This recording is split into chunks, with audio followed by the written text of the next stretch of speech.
Our words for reflection this morning are by UUCN, called Transcending Boundaries. And if you're someone who listens better with your eyes closed, you may wish to do that at this time. When I was a child, I would stand and gaze at the starry firmament and contemplate infinity. As I stood there, the boundary that is time dissolved. I expanded my spirit to fill the boundary that is space.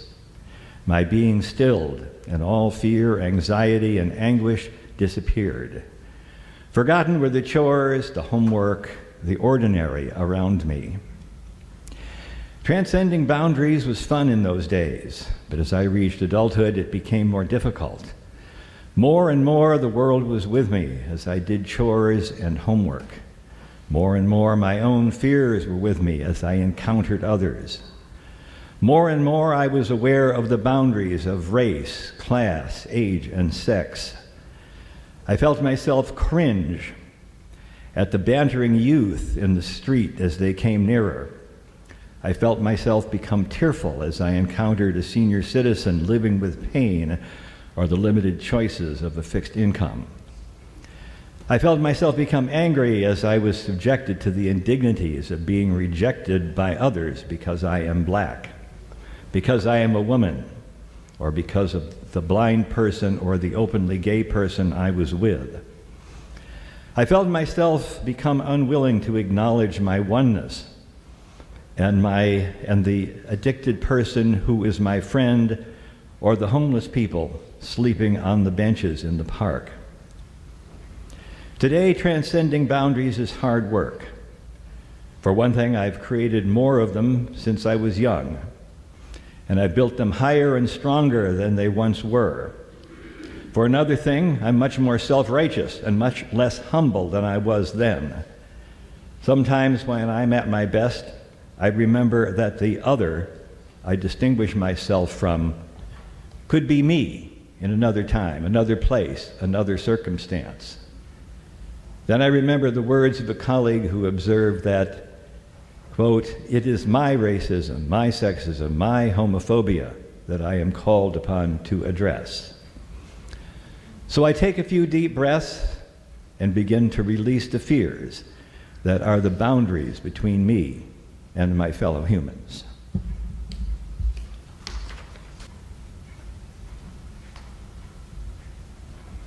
Good morning.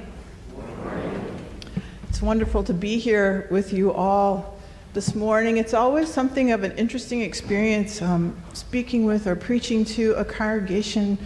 I don't really know any of you except maybe one or two that I've met. I was here maybe 25 years ago officiating in a memorial service for one of your members, and that's the only other time I've been here, when I was the minister in Kennebunk. So it's actually great to be back, and it's wonderful to be with you all.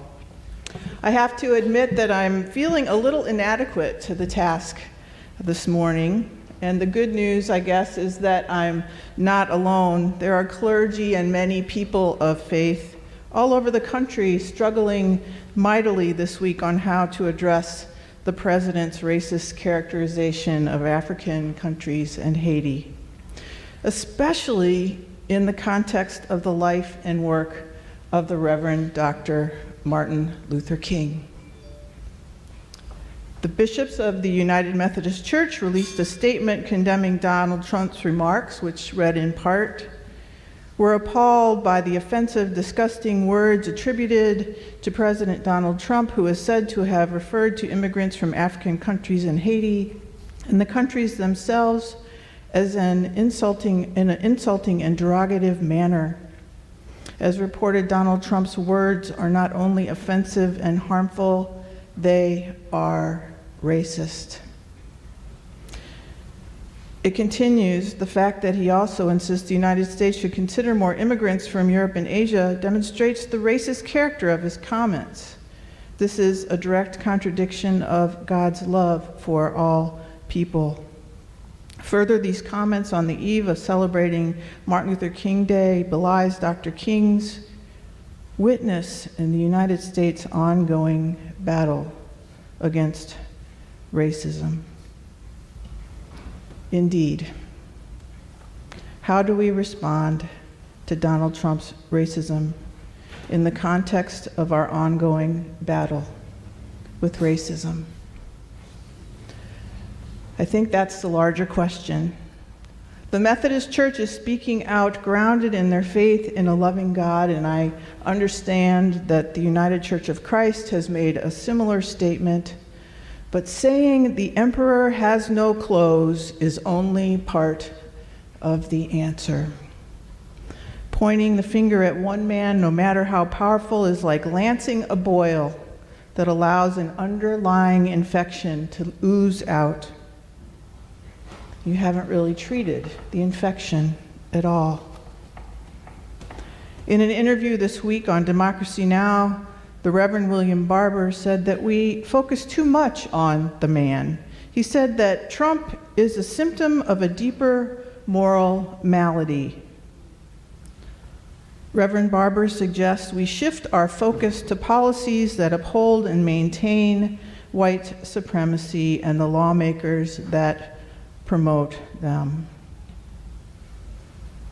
Reverend Barber went on to give a few contemporary examples: undermining voting rights, cutting access to health care, paying less than a living wage, and immigration reform, all of which disproportionately affect African Americans.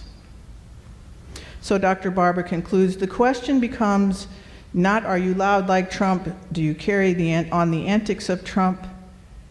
It's the policies of white nationalism and white supremacy. Now, some of you may know that I'm from Maine, and in December, on the eve of the congressional vote on the GOP's tax plan, several of my colleagues in Maine got themselves arrested in Susan Collins' office, which I was very proud of. And it was really a wonderful thing to see them stand and speak out from a moral perspective of faith traditions. It was an interfaith group. But it's wonderful to think that people of faith are being more direct and outspoken in speaking against these discriminatory policies that really, they're so contrary to what we believe, what so many people believe. The thing is that there's nothing new about racist policies in our country. The racism that we know is the descendant of an economic tool used by the richest and most powerful men in colonial Virginia to divide and conquer the lower classes. Some of you all may be familiar with this. The ruling class was afraid of the sheer numbers of the lower classes. They were afraid that blacks and whites would work together to rise up against them. And so the ruling class used the legal system to give poor and working class whites a few privileges, elevating their status over black slaves and free men. Here are just a couple of examples from the colonial Virginia race laws. From 1860 on, white Christians were free to give, and I quote, a Negro or their slave who dared lift his hand in opposition to a Christian 30 lashes on a bare back. That same year, all property, including horses, cattle, and hogs, were confiscated from slaves and sold by the church wardens for the benefit of poor whites. In her book, Learning to Be White, Tandeka goes on to say, the new laws led the poor whites to identify with the ruling elite, an identification with objective basis in fact. Otherwise, this divide and conquer class strategy would not have worked. Poor whites did not, however, become economic equals with the elite. Though the economic status of both groups rose, the gap between the wealthy and the poor widened as a result of slave productivity. Thus, the sense of poor whites now sharing equal status and dignity with their social betters was illusory.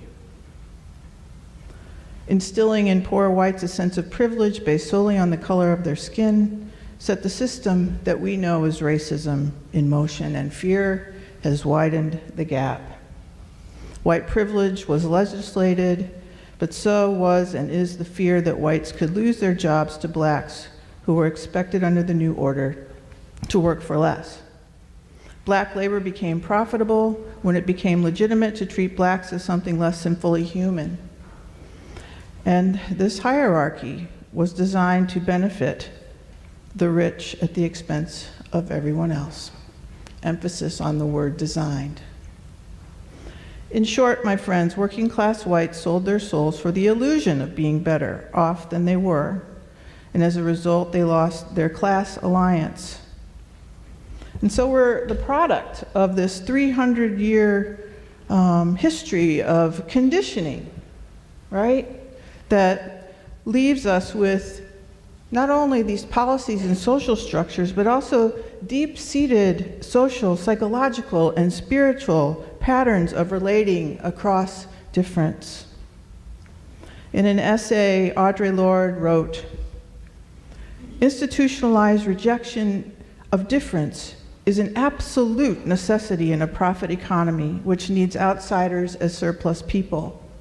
As members of such an economy, we have all been programmed to respond to the human difference between us with fear and loathing, and to handle that difference in one of three ways: to ignore it, and if that's not possible, to copy it if we think it's dominant, or destroy it if we think it's subordinate.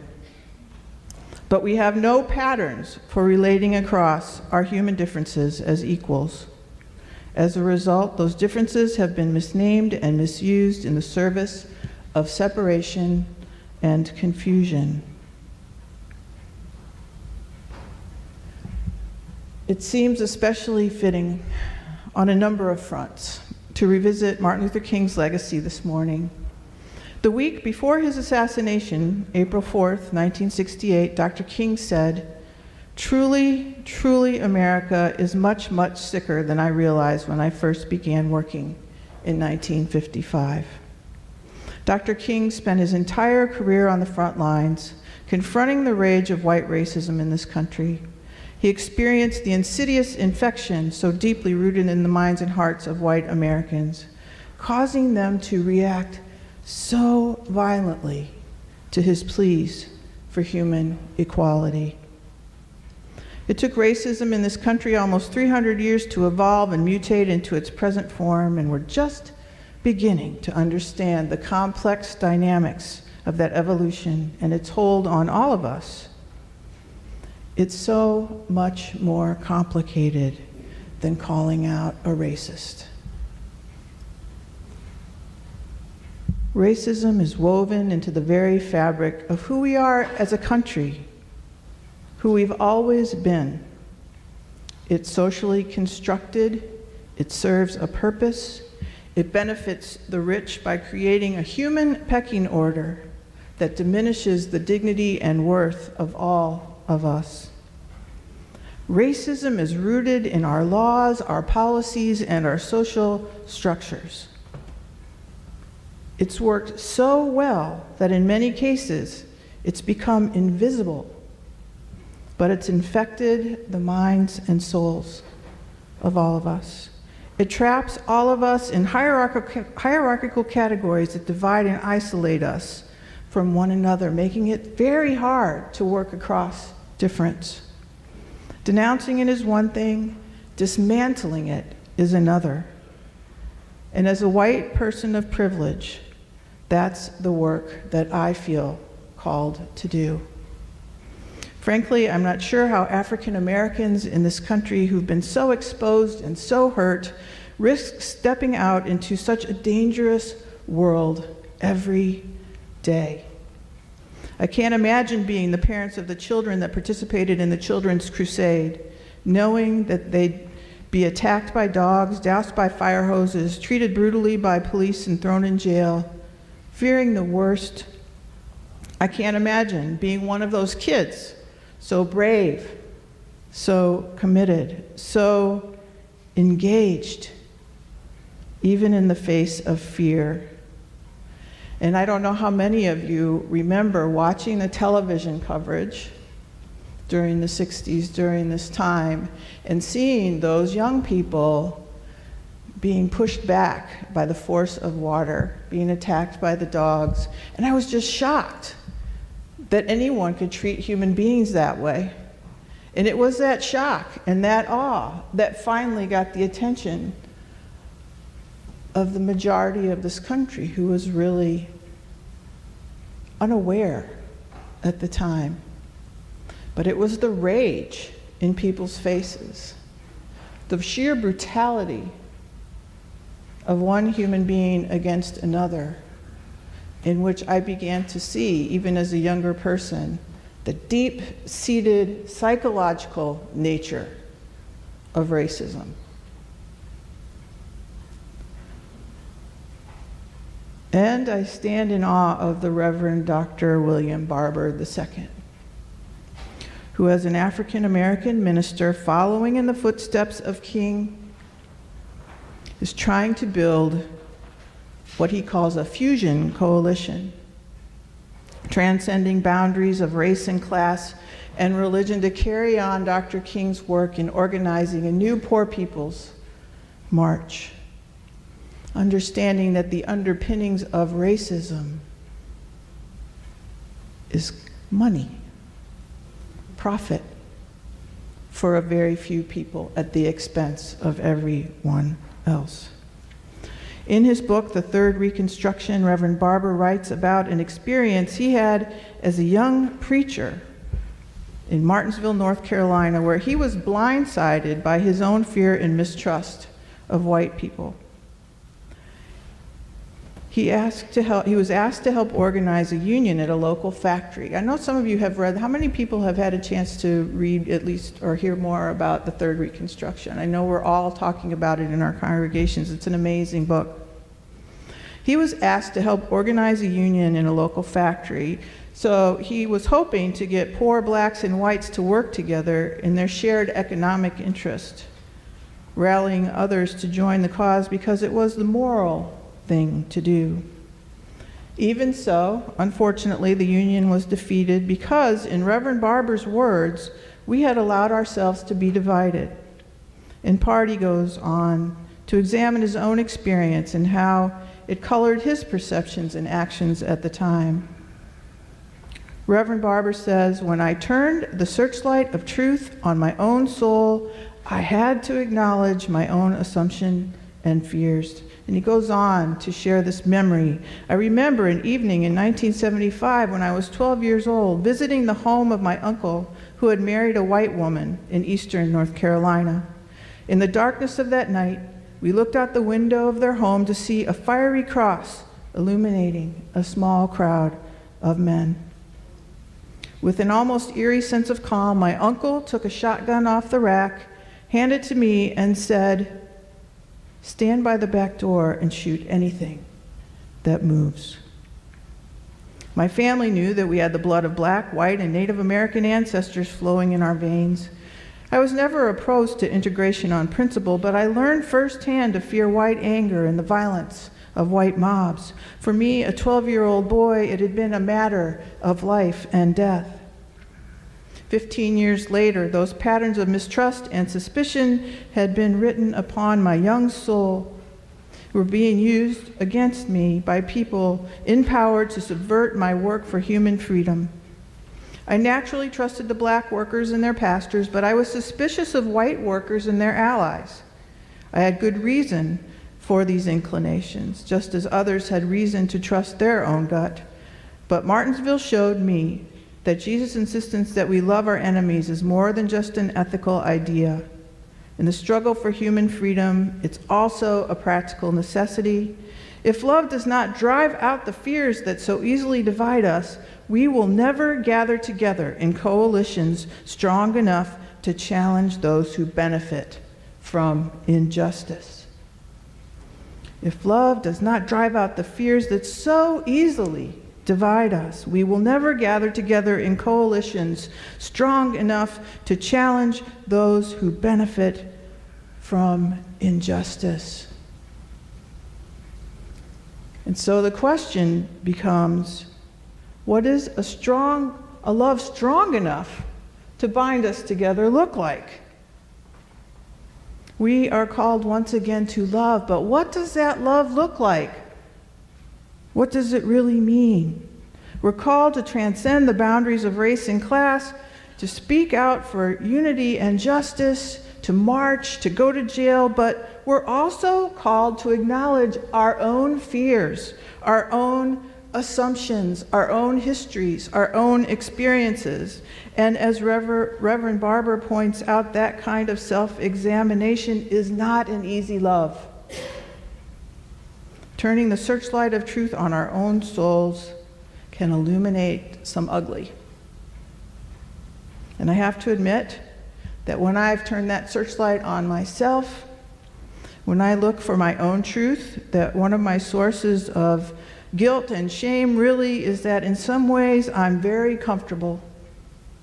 I'm very comfortable with my privilege. I have so much. I'll be brutally honest, and I can say that sometimes I fear what I might have to give up for a more just and equitable relationships, for a more just and equitable society. I have a choice. I can choose to speak out or not. I can choose to march or not. I can choose to go to jail or not. I can choose to be an ally or not. I have to force myself to take risks to move out of my place of comfort. And as we learned in the Children's Crusade, it takes an awful lot to force people out of their place of comfort. Television did a lot back then because it was new and something different that really gave people a different perspective on reality. Well, it's become part of our everyday lives, unfortunately. So what is it now that will help move me out of my place of comfort? I have to make myself vulnerable to transcend the boundaries of racially constructed difference. I don't have to face suspicion, scrutiny, rage, and victimization every time I leave my house. I don't have to make myself vulnerable. How many of you are familiar with the work of Brené Brown? I think Brené Brown has a lot to teach us about vulnerability, and I think that actually some of what she has to teach us about vulnerability can really help us out when we're trying to learn how to shine that light on ourselves and live from that place of love, which truly comes from a solid foundation of knowing who we are, what we fear, what our assumptions are, what our reality is. She begins her book, Daring Greatly, with this quote from Theodore Roosevelt, of all people. "It is not the critic who counts, not the one who points out how the strong person stumbles or where the doer of deeds could have done them better. The credit belongs to the person who is actually in the arena, whose face is marred with dust and sweat and blood, who strives valiantly, who errs, who comes short again and again, because there is no effort without error and shortcoming. But who does actually strive to do the deeds, who knows great enthusiasms, great devotions, who spends oneself in a worthy cause, who at the best knows in the end of triumph, of high achievement, and who at the worst, if failing, at least fails while daring greatly." My friends, I think the love that will help us transcend the boundaries of difference is this kind of love. This kind of love where we're called to dare greatly. Dr. Brown goes on to say, "The first time I heard this quote, I thought, this is vulnerability. Everything I've learned from over a decade of research on vulnerability has taught me this exact lesson.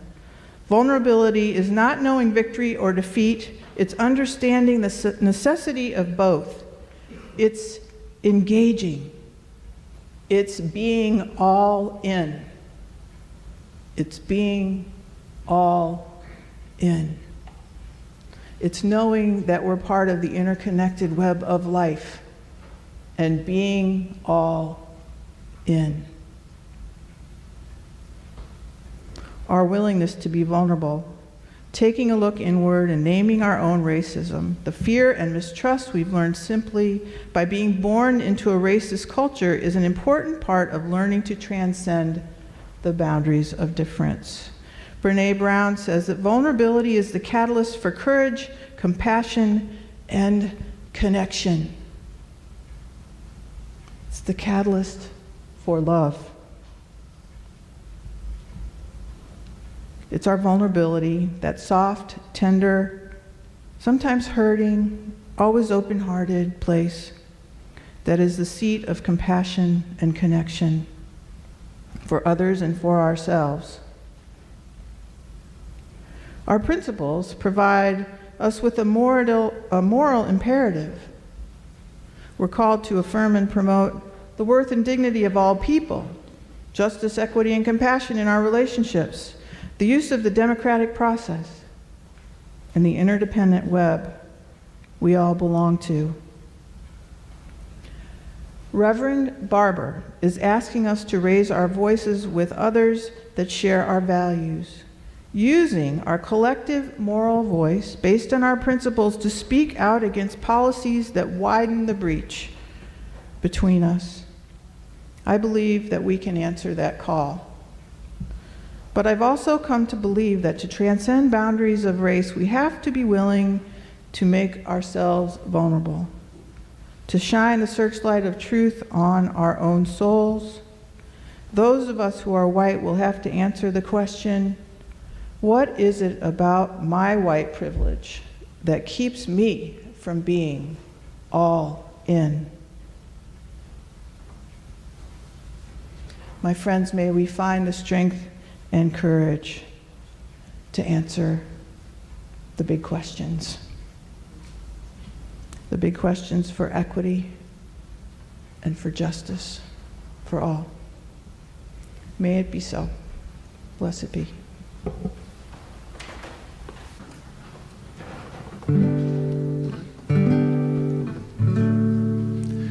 Was it Cesar Chavez or Rosa Parks that day?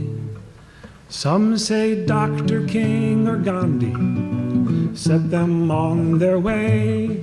No matter who your mentors are, it's pretty plain to see that if you've been to jail for justice, you're in good company. Have you been to jail for justice? I want to shake your hand, 'cause sitting in and lying down are ways to make a stand. Have you sung a song for freedom or marched that picket line? Have you been to jail for justice? Then you're a friend of mine.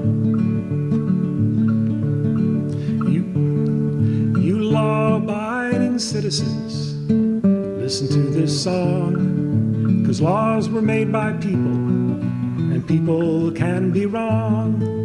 Once unions were against the law, but slavery was fine. Women were denied the vote, and children worked the mine. The more you study history, the less you can deny it. A rotten law stays on the books till folks like us defy it. Have you been to jail for justice? I want to shake your hand, 'cause sitting in and lying down are ways to make a stand. Have you sung a song for freedom or marched that picket line? Have you been to jail for justice? Then you're a friend of mine. Now the law's supposed to serve us, and so are the police. But when that system fails, it's up to us to speak our piece. We must be ever vigilant for justice to prevail. So get courage from your conviction and let them haul you off to jail. Have you been to jail for justice? I want to shake your hand, 'cause sitting in and lying down are ways to make a stand. Have you sung a song for freedom or marched that picket line? Have you been to jail for justice? Then you're a friend of mine.